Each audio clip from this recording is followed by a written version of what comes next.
अस्ति नै हामीले यो गमलामा रोपेको बिउहरू उम्रिनु त उम्रियो। अब खै के बिउ के लगायो थाहै भएन। खै धेरै समय भयो, 20-25 दिन भयो बल्ल उम्रेको देख्छु।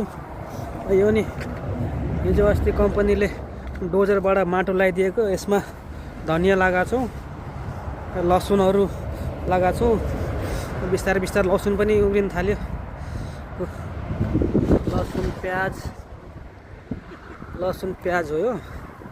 अनि यो चाहिँ प्याज चाहिँ अलि राम्रो उम्रेछ, अलि ठुल्ठुलै भएछ, खाने बेला भइरहेछ।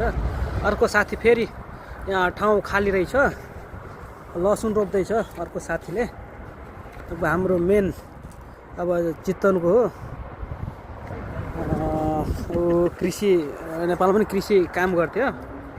यहाँ आएर उसैको आइडियाले यसो रोप्न खोजेको हामीले। राम्रै भइरहेछ। अब यो चाहिँ राम्रै आयो, ड्याङ बनाएर यस चारैतिर बारेर प्याजहरू लसुनहरू।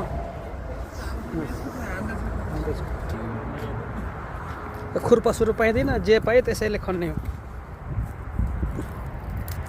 लसुन जम्छ रोप्दैछ लसुन।